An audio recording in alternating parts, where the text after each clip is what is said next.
Welcome to our channel where we give you global perspective, oversight, and insights on all things power sports. Today, we've got an update for you from the epic group ride that we started on Saturday, in which a bunch of us here at our company headquarters set out on a multi-day journey across the countryside on sport bikes. It's not just about the destination, it's about the journey. And so far, it's been amazing! I am your host, and ILL be giving you an update on everything that has happened over the course of this trip. Now, if you haven't seen the first video in this series, then check that out. But to summarize, we left our HQ in a small town in Tennessee and made our way up through Kentucky and stopped for the night just outside of Lexington. We have 5 riders and 4 bikes in this group ride. We have one guy who's basically doing this every weekend. He has more experience than all of us combined.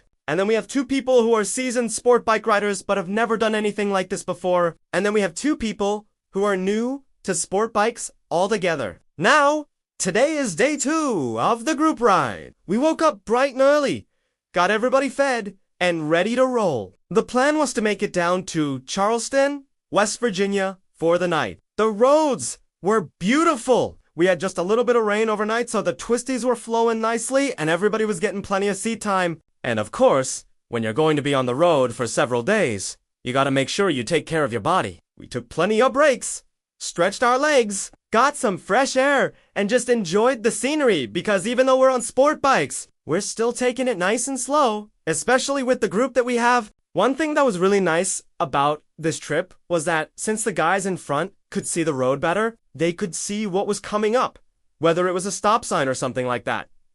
They could prepare us for it. So that meant the last 2 guys in the group did untafty worry about looking back and seeing what was behind them. They could just focus on the road ahead and enjoying the ride. As we were making our way up the back roads, we came across a place that said ice cream on the sign, so we had to stop. This is the owner of our company, and he's the one that basically said, let us go do this. So if anybody was gonna get ice cream, it was gonna be him. After a brief stop at the ice cream shop, we got back on the bikes and headed to the next stop, which was a gas station where we all filled up and got some snacks. At this point, the guys in the front had talked about the possibility of a twisty road that was coming up, and they prepared us for it. So we knew we were coming into a bunch of turns and we wanted to make sure everybody was ready. At this point, I was actually leading the pack, and it was my job to make sure that everybody was keeping it under control and that they were holding each other up. Since the speed limit on these back roads were probably around 50, we were able to enjoy the corners without having to worry about scrubbing in our tires. Now, after this particular section of road ended, we got back on the highway for a little while because we were running out of daylight and we needed to get to our hotel. And, of course, being on a sport bike, there's not much room for luggage. So we used a system where we strapped milk cartons to the rear of the bikes. The guys in the back would get annoyed at me sometimes because I would pull over and take pictures of the road. But if I saw a cool overlook or a bridge or something like that, I just had to stop and get the shot. Eventually, we rolled into Charleston, West Virginia, around 6:30, and we found our hotel. Now, the hotel that we chose actually had a motorcycle parking area, so it was perfect. We unloaded the bikes and went to our rooms to get cleaned up, and then met back down in the lobby to discuss our plans for the evening. Now, the first night, we decided to eat at a steakhouse, and this night, we decided to try out a local brewery that had a really good rating. This is also the point where we learned that one of our riders is gluten-free, and the menu at the brewery actually had plenty of options for her. So that worked out perfectly! Overall, the trip so far has been fantastic. 2 days of riding, lots of miles covered, and tons of memories made. I can't wait to see what the rest of the trip has in store for us. When we woke up, we knew that we were heading into some areas where there was a chance of rain, so we made sure to put on our rain gear. And luckily for us, the rain held off until we got to Ohio.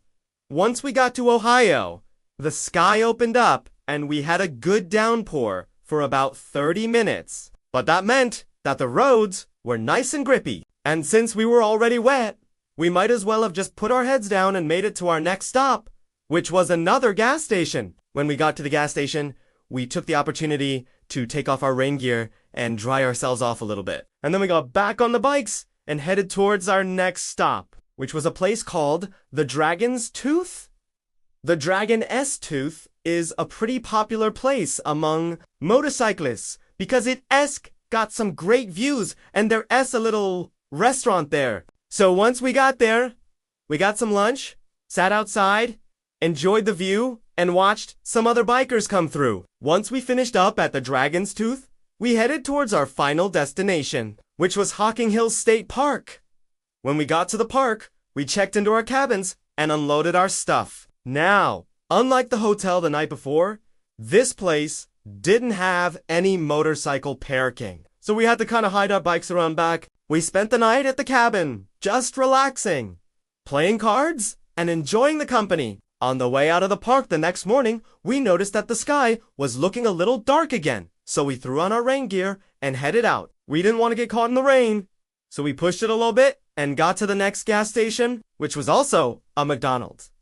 Now, one of the guys in our group hadn't ridden in the rain before, so we let him take it easy and just follow us. And let me tell you, he did a great job. He didn't drop it or anything. He stayed upright and made it to the gas station just fine. At this point, we had one last leg to get to our final destination. And luckily the rain held off and we had a great ride to the end of the trip. All in all, we had a total of 1,100 miles. In terms of the bike stats, the guy who normally rides a liter bike rode the F4 and he put 1,800 miles on it over the course of the trip. The other guy who normally rides an MLT-07 rode the VFR and he put 1,400 miles on it. Then there was a guy who rode a Ninja 400 and he put 1,200 miles on it. And then there was a girl who rode the Grom and she put 1,100 miles on it. Now, for me personally, I have to say that the highlight of this trip was definitely the first day. We had beautiful weather,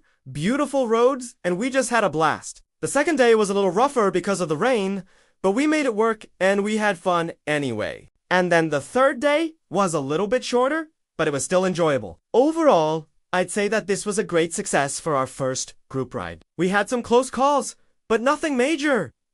We had some spills, but nothing bad. Everybody made it home, safe and sound, and we have tons of memories to look back on. So, yeah, we'll probably do this again next year. If you're interested in coming along, then let us know, and we'll keep you posted. Thank you so much for watching, guys. We hope that you enjoyed this video, and we'll see you on the next one.